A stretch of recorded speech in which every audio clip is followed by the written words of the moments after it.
বিসমিল্লাহির রহমানির রহিম। আলহামদুলিল্লাহি রাব্বিল আলামিন ওয়াসসালাতু ওয়াসসালামু আলা খাতিমিন নাবিয়্যিন। My dear brothers and sisters, Assalamu alaikum. I am Muhammad Abul Kalam Azad, ইলম ব্রিজ একাডেমি ইউটিউব চ্যানেলে আপনাকে স্বাগতম। তৌহিদ ইসলামের সবচেয়ে মৌলিক ও গুরুত্বপূর্ণ আকীদা। এই তৌহিদের সঠিক এক্সপ্লেনেশন ও উপলব্ধির উপরে নির্ভর করে একজন মুসলমানের ঈমানের ভিত্তি। কিন্তু যখন এই তৌহিদের ধারণা নিয়েই কোনো চিন্তাবিদের বক্তব্যকে কেন্দ্র করে বিতর্ক সৃষ্টি হয়, তখন বিষয়টি আর সাধারণ থাকে না, বরং তা সতর্ক বিশ্লেষণের দাবি রাখে।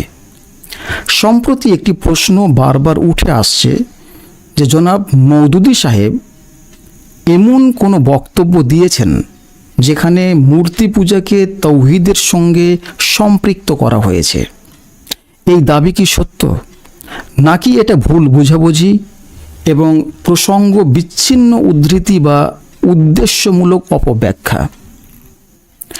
আজকের এই আলোচনায় আমরা আবেগ নয়, বরং দলিল, প্রেক্ষাপট এবং নির্ভরযোগ্য সূত্রের আলোকে বিষয়টি বিশ্লেষণ করার চেষ্টা করব।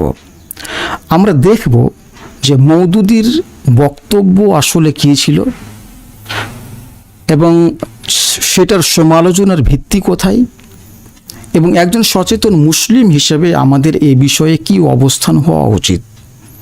তাই ভিডিওটি শেষ পর্যন্ত মনোযোগ দিয়ে দেখুন, কারণ এখানে এমন কিছু তথ্য ও বিশ্লেষণ তুলে ধরা হবে যা হয়তো আপনি আগে শোনেননি। দেখুন, আপনাদের সামনে রয়েছে জনাব আবুল আলা মওদুদী সাহেবের বই তাফহিমাত। দেখুন, আবুল আলা মওদুদী সাহেব, এটা প্রকাশিত হয়েছে মাকতাবা জামাত ইসলামী পাঠানকোট থেকে। এই বইয়ের আমরা চলে যাই, দেখুন এই বইয়ের আমরা চলে যাই 54 পেজ, 54 পেজ। এবার এর নিচের প্যারা নোটিশ করুন, দেখুন আমি পড়ছি, আপনারা মিলিয়ে নিন।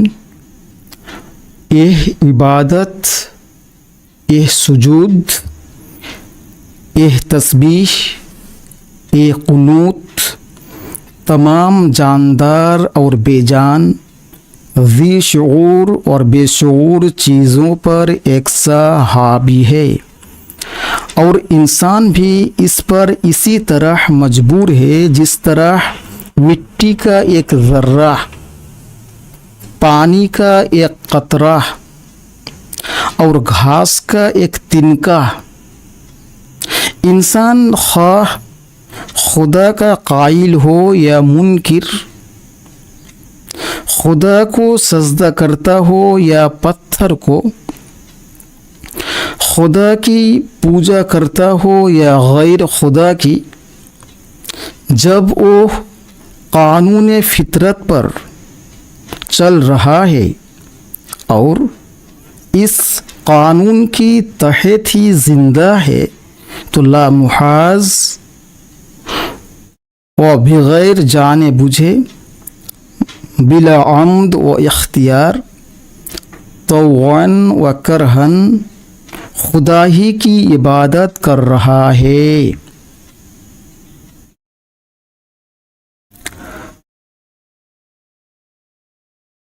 उसी के सामने सर बसुजूद है और उसी की तस्बीह में लगा हुआ है।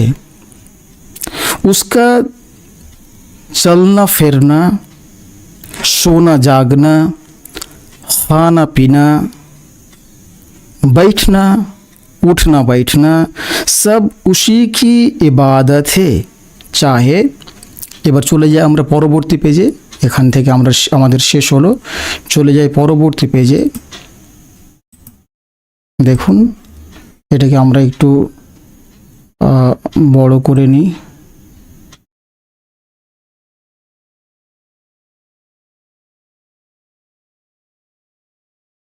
এটাকে আমরা বড় বড় করে নিই।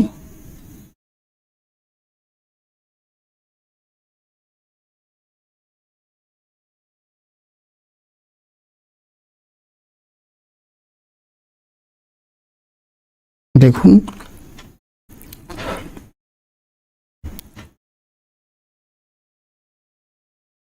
चाहे वो अपने इख्तियार से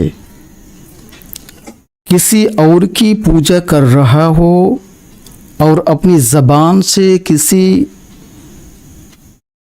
और की बंदगी व इताअत कर रहा हो, मगर उसका रोंगटा रोंगटा उस खुदा की इबादत में मशगूल है जिसने उसे पैदा किया है।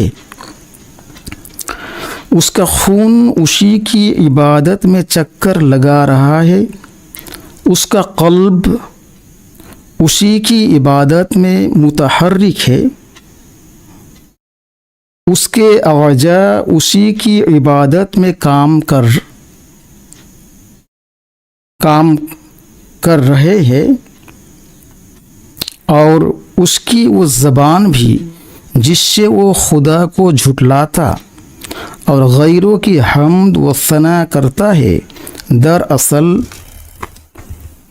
এবার আমরা লাস্ট লাইন এখানে দেখে নিই, दरअसल उसी की इबादत में चल रही है। তো দেখুন, আমরা সরাসরি ওনার বই থেকে ইবারত পড়লাম, সরাসরি টেক্সট পড়লাম।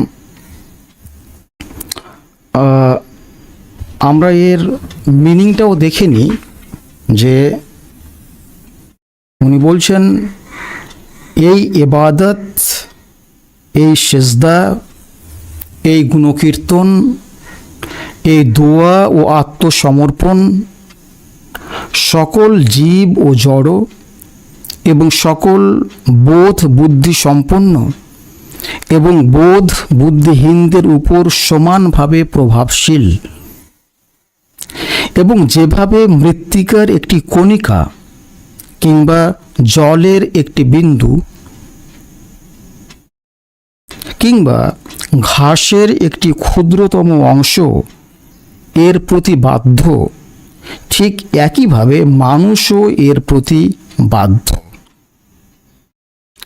মানুষ